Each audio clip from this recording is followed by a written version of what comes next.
2 ராஜாக்கள் 22, 23 அதிகாரங்களில் யோசியா என்ற யூதா ராஜாவை குறித்து நாம் வாசிக்க முடியும். தாவீதின் வம்சத்தில் வந்த ராஜாக்களில் தேவனை பிரியப்படுத்தி வாழ்ந்த ஒரு சில ராஜாக்களில் இவர் முதன்மையானவராக இருக்கிறார். இவருக்கு முந்தைய ராஜாக்கள் செய்யாத காரியத்தை இவர் செய்து தேவ தயவை பெற்றார். பூட்டப்பட்டிருந்த ஆலயத்தை திறந்து பழுது பார்த்தார். தொலைந்து கிடந்த நியாயப்பிரமாண புஸ்தகத்தை கண்டுபிடித்தார். அதில் எழுதப்பட்டிருந்து கடைபிடிக்கப்படாதிருந்த பிரமாணங்களை கேட்டு தன்னை தேவனுக்கு முன்பாக தாழ்த்தி வஸ்திரங்களை கிழித்து கொண்டார். தேவனுக்கு முன்பாக அழுது விண்ணப்பம் பண்ணினார்.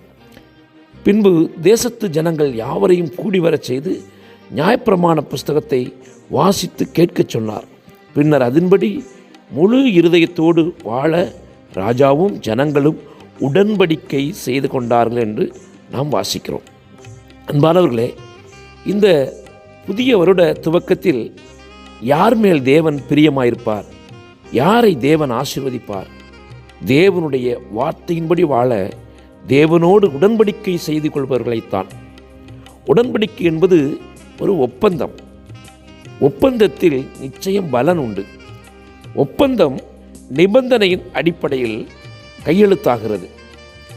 தேவன் நம்மை ஆசீர்வதிக்க நாம் நிறைவேற்ற வேண்டிய நிபந்தனை என்ன? அவருடைய வார்த்தையின்படி வாழ நம்மை ஒப்புக் கொடுப்பதுதான்.